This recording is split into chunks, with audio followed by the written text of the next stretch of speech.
Hello all, I'm Nivetha Ramkumar, a grad student at the University of New Hampshire. I'm here to present our research work, Eyes on URLs Relating Visual Behavior to Safety Decisions. It's a collaborative work with Vijay Kothari, Sean Smith of Dartmouth College, Caitlin Mills, Andrew Kuhn of University of New Hampshire, Ross Coppell of University of Pennsylvania, and Jim Blythe of University of Southern California. People encounter URLs every day as they check their emails, surf the web, or do any computer-related task. Unfortunately, URLs do not only serve legitimate content. Bad actors may use URLs under their control to conduct attacks. Hence, on every encounter, user must be vigilant to determine whether these URLs are safe to click or not. Users assess the URLs based on their knowledge of URL structure, the URL itself, their mood, and the context in which the URL is being presented.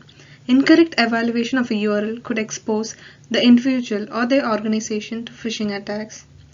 From a security standpoint, it is critical to safeguard users from these attacks, and so there has been abundant research done on developing training techniques, defense mechanisms, and understanding why users fall for URL-based phishing attacks.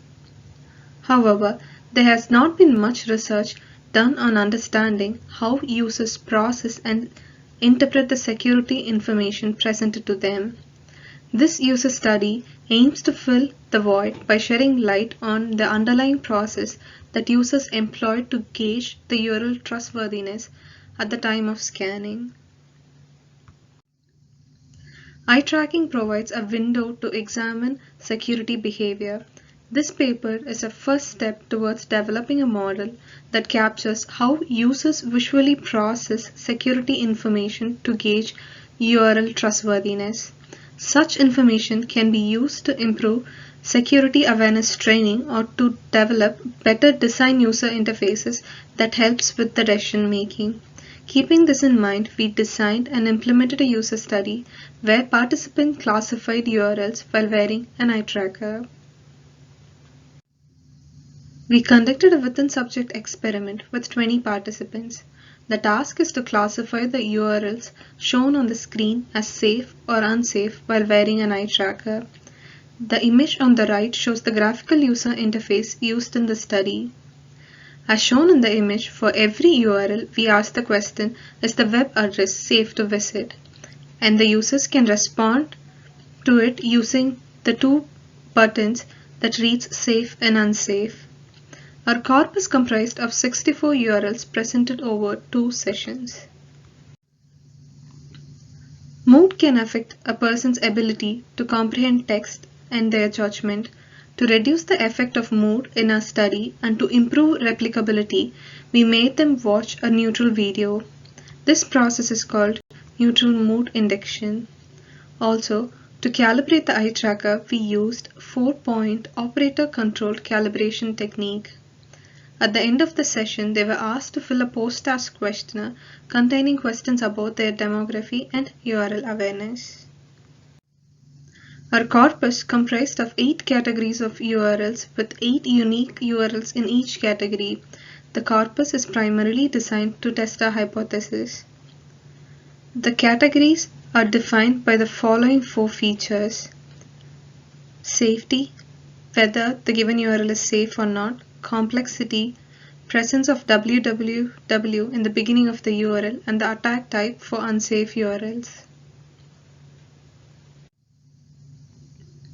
As time spent on a task indicate meaningful engagement, we looked into the total time spent on each URLs.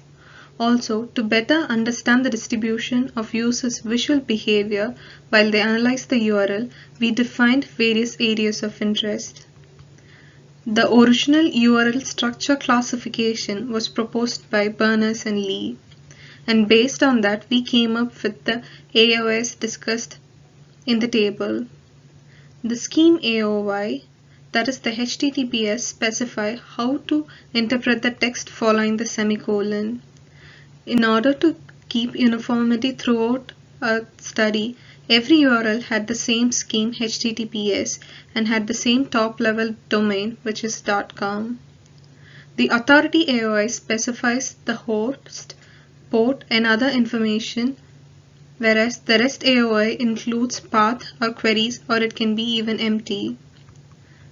Users assess the safety of a URL by reading. Hence, we looked into the eye tracking measures such as fixation count and backtracking fixations. On an average, the participants classified 40 out of 64 URLs correctly. The image here shows the percentage time distribution on the various areas of interest. Post-hoc analysis indicated that the time spent on the authority component was significantly higher than their other AOIs. This implies that users relied more on the authority component. One of our initial hypotheses was that the total time spent on processing a URL is longer for complex URLs than it is for the simple URLs.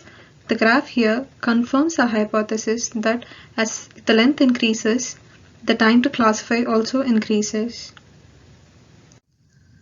We looked more into this concept and found that the positive correlation between the URL length and the time spent seemed to cease at a particular point. Specifically, this graph suggests that at a threshold of approximately 100 characters, the time spent stops increasing as we increase the URL length. Similar trends were observed with the fixation count per character and the backtracking fixation count per character. We observed no statistical difference between the time spent on complex URLs under 100 characters and those above. This suggests that users have a cap on the amount of time they spend on vetting the URLs.